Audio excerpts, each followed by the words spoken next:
अंतिम चरण के या 20 मई को जो होने वाला चरण है, प्रत्याशी जल्दी घोषित हो जाएंगे। कौन प्रत्याशी घोषित होगा, अगर ये प्रश्न आपका है तो इसका उत्तर ये है जिसको पार्लियामेंट्री बोर्ड तय करेगा। लेकिन उत्तर पश्चिम लोकसभा सीट से बीजेपी अपना उम्मीदवार उतारेगी या ये पार्लियामेंट्री बोर्ड तय करता है। हम लोग प्रेस कॉन्फ्रेंस बैठ के कैसे तय करेंगे? चर्चा क्या चली, अनुमान क्या लगाया? अनुमान हमने एक ही लगाया है, 48 सीटों पर विजय का। सर, यहाँ पे उत्तर पश्चिम में बीजेपी के 3 एमएलए हैं और शिंदे गुट का 1 एमएलए है, तो ये सीट बीजेपी के पाले में जाएगी या शिंदे? अब की देखिए ना, जब हमने कहा दिल मिले हैं तो सीट की बात कहाँ आ गई? सीट शेयरिंग नहीं, हमारा दिल का शेयरिंग हुआ है, आइडियोलॉजी का शेयरिंग हुआ है। अब आइडियोलॉजी के शेयरिंग में कौन उनका है, कौन हमारा, ये पराया वाला चीज़ अब नहीं चलेगी। सब उनका है, सब मेरा है। सिंधेगढ़ की तरफ से हम 48 सीट लड़ रहे हैं, हम कोई 2-4 सीट थोड़ी लड़ रहे हैं। इस सीट को लेकर सिंधेगढ़ बीजेपी बड़ा भाई है और बड़ा भाई अपने छोटे भाइयों का ख्याल रखते हुए अपने मोदी परिवार का, जो मोदी जी की जनता है, उसका ख्याल रखेगी। भाजपा से तो उज्ज्वला मोड़क का नाम सामने आया दिन से, इसके बारे में क्या कहेंगे? कहाँ से? हमारा जो पक्ष है भाजपा से उज्ज्वला मोड़क का नाम सामने आ रहा था 2 दिन से। अब मेरे सामने नहीं आया, अभी मेरे सामने आता तो मैं आपको बताता हूँ। उज्जवल निगम की बात कर रहे हैं। मैंने उसका जवाब यही दिया है कि ये इस प्रकार का जो प्रश्न है वो उसका उत्तर केवल और केवल पार्लियामेंट्री बोर्ड दे सकता है। आदित्य ठाकरे ने आरोप लगाया कि बीजेपी के पास उम्मीदवार नहीं है, इसके लिए यहाँ पे अभी तक उम्मीदवार नहीं। अब शिवसेना उद्धव जी के पास तो एक ही उम्मीदवार है, वो है अपने पुत्र रत्न आदरणीय आदित्य जी। शरद पवार जी के पास केवल एक ही प्रत्याशी है, वो है सुप्रिया जी। सोनिया जी के पास केवल 2 ही हैं, प्रियंका जी और राहुल जी। और तीसरे तो दामाद जी भी आ गए। उन्होंने जीजा जी ने कहा है कि मैं अमेठी से लड़ूंगा। अमेठी में टिकट मिलेगा तो वो चुनाव लड़ेंगे, टिकट नहीं मिलेगा तो घर में वो सास जी से और साले जी से लड़ेंगे। तो ये लड़ने वाले लोगों का कोई वो ग्रुप जो है वही महाबिगाड़ी गुट है, और जो महाबिगाड़ी गुट है उसका मुकाबला महायुति से है। महायुति मिलकर कर रही है और आप निश्चित मान के देखिए कि 48 सीटों में कई सीटों पर ये अपना पूर्व का आधार पूरी तरह खोते हुए दिखाई देंगे। एक सवाल यह है कि आज बारामती सीट से महायुति और महाविकास अघाड़ी दोनों के उम्मीदवारों ने नामांकन भरा है। शरद पवार ने उसे प्रतिष्ठा का विषय बनाया हुआ है। बीजेपी किस तरीके से उस सीट को देख रही है, क्योंकि बीजेपी के लिए भी वो एक चुनाव, वहाँ पर महायुति की प्रतिष्ठा स्थापित होगी। परसों मैं बारामती था और दिन भर मैंने वहाँ का जो जोश देखा है कार्यकर्ताओं में, तो मैं इस तरह कह सकता हूँ कि महायुति अब तक लीड के मामले में लखपति बन चुकी है। यानी 1 लाख से ऊपर की लीड उसकी पहुँच चुकी है। जैसे जैसे चुनाव आएगा महायुति की प्रतिष्ठा बचेगी और महाबिगाड़ी ने जो बिगाड़ा है घर भी और दल भी, तो जनता उसको जवाब देगी। धन्यवाद। सर, बीजेपी के जो पारंपरिक मतदाता हैं उत्तर भारतीय, और इस गर्मी की छुट्टी में 10 लाख करीबन उत्तर भारतीय अपने गाँव चले जाएंगे, तो इस वोट की कैसी पूर्ति होगी? आपने कैसे मान लिया? बीजेपी का पूरा महाराष्ट्रियन हमारा मतदाता है और उत्तर भारतीय बड़ा समझदार है। अब उसका घर यही है, वो गांव में चिंता करेगा लेकिन घर तो उसका महाराष्ट्र ही है। जी सर, वोट कम होंगे सर, कम बोलेगा? नहीं कम होंगे, बहुत समझदार लोग हैं। और उत्तर प्रदेश में जो अलग अलग चरण पे हैं, जैसे जौनपुर, ये जो आपका जिस क्षेत्र के लोग, क्या बोले सीता? मैं क्वेश्चन किए कि छुट्टी का मौसम आने वाला हो रहा है, ज़्यादातर उत्तर भारतीय मतदाता गांव जाएंगे, तो सर ने बोला कि बीजेपी मतलब उत्तर भारतीय मतदाता समझदार हैं। अरे वो यहाँ पे वोटर बन चुके हैं, यहीं वोटर देंगे। अब गांव में वोटर नहीं है। ये पूर्व जन्म की बात बता रहे हैं आप। अब वर्तमान समय में कोरोना के बाद योगी जी ने तमाम लोगों का रजिस्ट्रेशन वहीं कर लिया। जो वहाँ के रहने वाले थे ज़्यादातर वहीं अब रह गए, वहीं रोजगार मिल गया उनको। और जो यहाँ रह रहे हैं उनके वोटर यहाँ पर हैं, वो अपने मत का पहले प्रयोग करते हैं।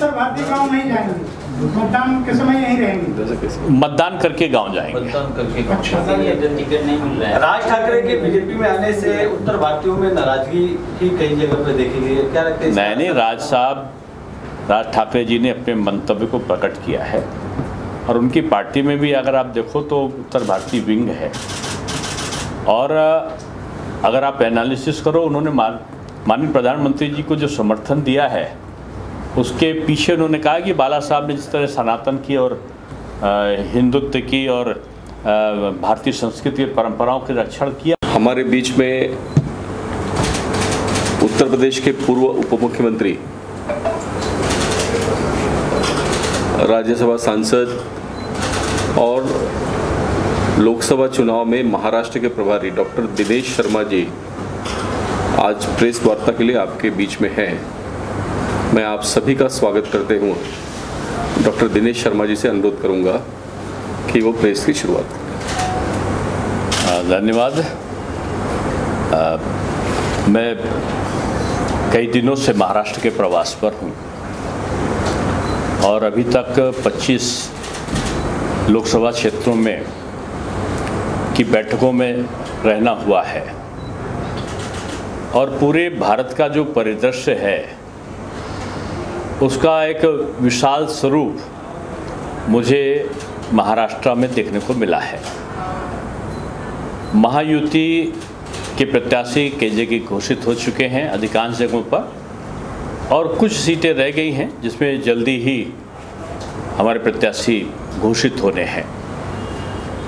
हालांकि भारतीय जनता पार्टी एक कैडर बेस्ड पार्टी है और हम लोग चुनाव केवल सत्ता प्राप्ति के लिए नहीं लड़ते हैं, हमारा एक एजेंडा होता है। इसलिए हम घोषणा पत्र जारी नहीं करते, हम संकल्प पत्र जारी करते हैं।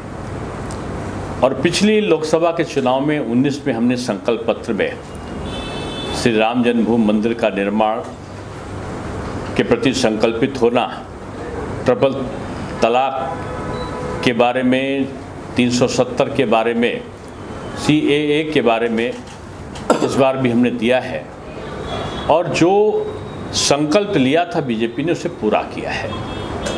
और अब इतना कह सकते हैं कि 10 साल में जो संकल्प पूरे हुए हैं, आने वाले जो 5 वर्ष हैं उसमें और बड़े संकल्प पूरे होने हैं।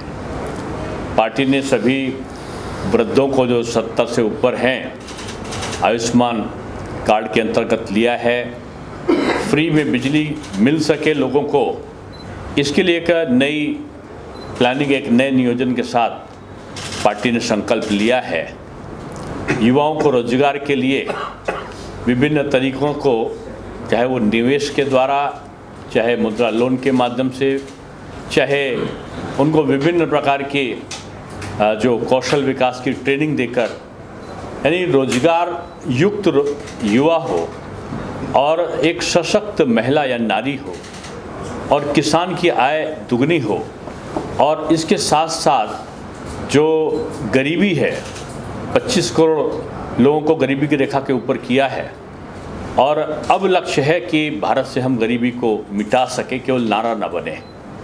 महाराष्ट्र की स्थितियां अलग हुई हैं और उनका कारण है कि 2019 में उद्धव जी ने अपनी जो उनके पूज्य बाला साहब ठाकरे जी जो नीति और जो संकल्प लिए थे उसको तिलांजलि देके उन्होंने कांग्रेस का चोला पहन लिया और रामनामी और सनातनी चोला कहाँ चला गया उसे आज भी शिवसेना उद्धव गुट का कार्यकर्ता ढूंढ रहा है।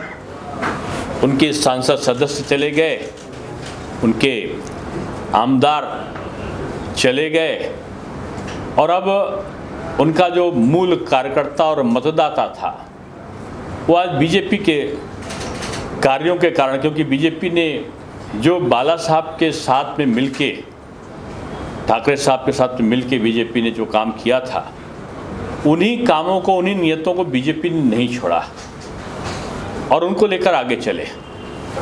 और खुशी इस बात की है कि आदरणीय राज ठाकरे साहब ने जो मन से है, उन्होंने मन से भी नरेंद्र मोदी जी को समर्थन दिया है। मैं समझता हूं कि उद्धव जी को अपने उन परंपराओं को और गौरव को सोचना चाहिए था। राम जी का विरोध करने वाली कांग्रेस के साथ जो राम जन्मभूमि के शिला पूजन के समय लोगों को यहाँ बंद कर दिया गया कि वो उत्सव नहीं मनाएंगे, हनुमान चालीसा करेंगे तो उनकी गिरफ्तारी हो जाएगी, कुछ और विरोध करेंगे तो कंगना रनावत ऐसी महिला का घर गिरा दिया जाएगा। ये एक तानाशाही सरकार चलाई थी और उसका नतीजा यही हुआ कि आज ये सत्ता विहीन हुए हैं और भविष्य में भी सत्ता के दूर दूर तक करीब नहीं होने वाले। बीजेपी का टारगेट है जो महायुति है, हम सब एक साथ मिलकर अपने नीचे के सम्मेलन भी हमने संपादित किए हैं, एक दूसरे के कार्यकर्ताओं का हमारी संचालन समिति में समावेश भी है। यहाँ नेता मिले हैं, दल मिले हैं और दिल भी मिला है। और मैं समझता हूँ कि जो विपक्षी गठबंधन है उसमें हाहाकार है और उनके में शक्ति नहीं है मोदी की ललकार का सामना करने की। अब तो यहाँ पर तमाम प्रकार के घोटाले सामने आए। अब मैं कोई खिचड़ी का या किसी का घोटाले को उल्लेख नहीं करना चाहता हूँ, लेकिन यहाँ गली गली में शोर है। अब आगे मुझे नहीं पता कि क्या है, लेकिन यहाँ शोर है। यहाँ बहुत सारे प्रमुख लोग थे विपक्ष के जिन्होंने अच्छा नहीं किया। हालांकि खिचड़ी जब चूल्हे पर पकती है तो पाचन होता है, स्वास्थ्य के लिए अच्छी होती है। जब खिचड़ी दिमाग में पकती है और झोली भरने के लिए पकती है, तो दिमाग में जिनकी खिचड़ी पकती है वो राजनीतिक स्वास्थ्य को खराब करती है। मैं समझता हूँ कि जो महाबिगाड़ी संगठन है, उस महाबिगाड़ी संगठन में खिचड़ी दिमाग में पकी है कुछ नेताओं के, और इस लोकसभा चुनाव में उनका राजनीतिक स्वास्थ्य खराब होने वाला है। आज भी पार्षदों की बैठक हुई है, हमारे जो आमदार हैं, एमएलएज हैं, उनकी बैठक हुई है, हमारे पदाधिकारियों की हुई है। और बीजेपी का संगठन एक बहुत प्रभावी संगठन है, जिसको हम बोलते हैं कि सुपर वॉरियर्स, यानी हमारे उत्कृष्ट योद्धा जो चुनाव के हैं। आप कहेंगे प्रत्याशी नहीं, फिर क्या करें? हमारा प्रत्याशी बीजेपी तलाशती नहीं है। बीजेपी का कार्यकर्ता का एक ही प्रत्याशी है, वो है नरेंद्र मोदी। नरेंद्र मोदी जी को सहयोग करने वाले विजयी बने, इस लक्ष्य के साथ बीजेपी काम कर रही। और मुझको लगता है कि 4800 सीट पे महायुति बड़े एक समन्वय के साथ में चुनावी जीत की तरफ आगे बढ़ रही है। अभी पार्षद गणों को भी जिम्मेदारी बांटी गई है, हमारे सुपर वॉरियर्स को भी जिम्मेदारी बांटी गई है। सभी हमारे पन्ना प्रमुख तक के लोगों को आज कार्यों का विभाजन हुआ है, और मैं कह सकता हूं कि एक बड़ी जीत की तरफ महाराष्ट्र में बीजेपी और उनके मित्र पक्ष बढ़ रहे हैं। मुझे यही कहना था। अगर कोई प्रश्न हो तो ठीक है, तो आपका धन्यवाद। सर, मुंबई समेत और भी मुंबई समेत महाराष्ट्र में अभी कई सीटों पर सहमति नहीं बन पाई, क्या कहना है? मैंने पहले इस चीज़ को क्लियर कर दिया है बात में।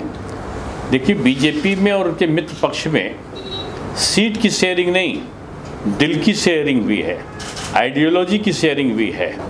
और हम विवाद में नहीं, हम संवाद के द्वारा अपने गठबंधन को हमने बनाया है। तो ये एक इमैटेरियल सा प्रश्न है।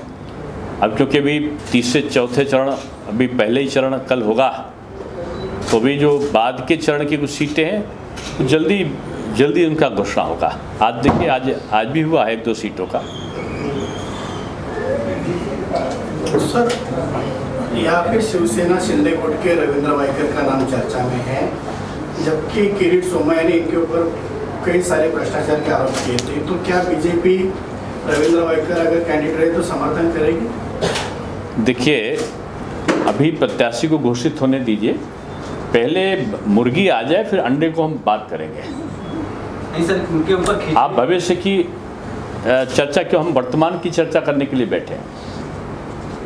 हम वर्तमान की चर्चा कर रहे हैं। जब भविष्य में कोई आएगा, कौन आएगा ये भी आप ना बता सकते ना मैं बता सकता हूँ, ये पार्लियामेंट्री बोर्ड बताएगा।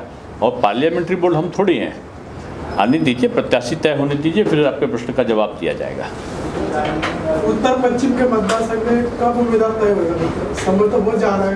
भाजपा के मैंने कहा ना, ये अंतिम चरण का वाला चुनाव है 20 मई को, जल्दी सी घोषणा हो जाएगी। हमारे लगभग सभी हो चुके हैं, 2-4 जगह बाकी है, वो भी हो जाएंगे।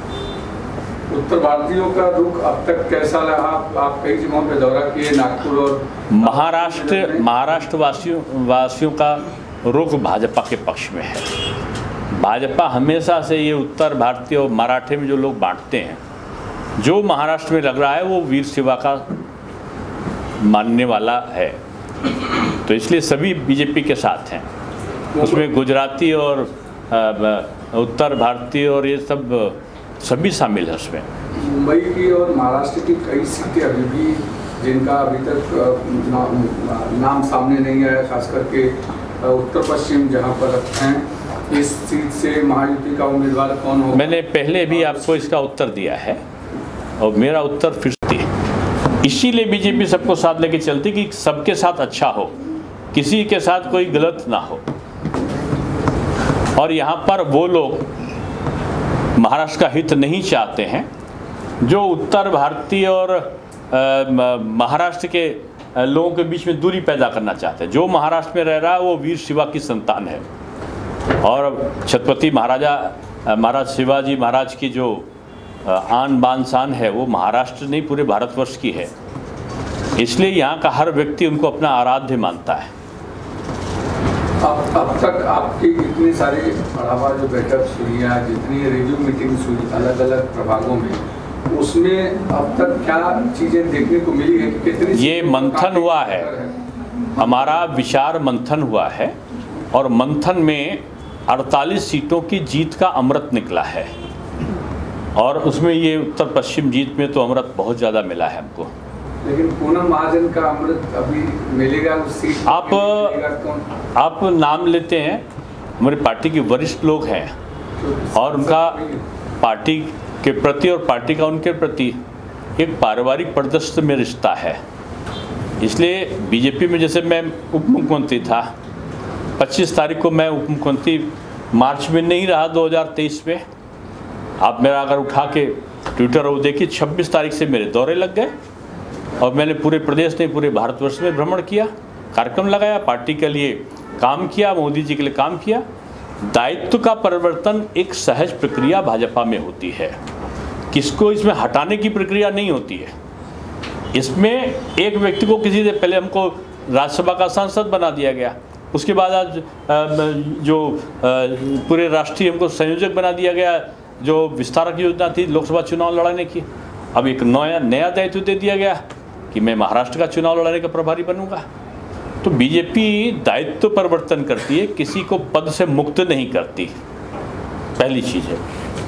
धन्यवाद। सभी मित्रों का धन्यवाद।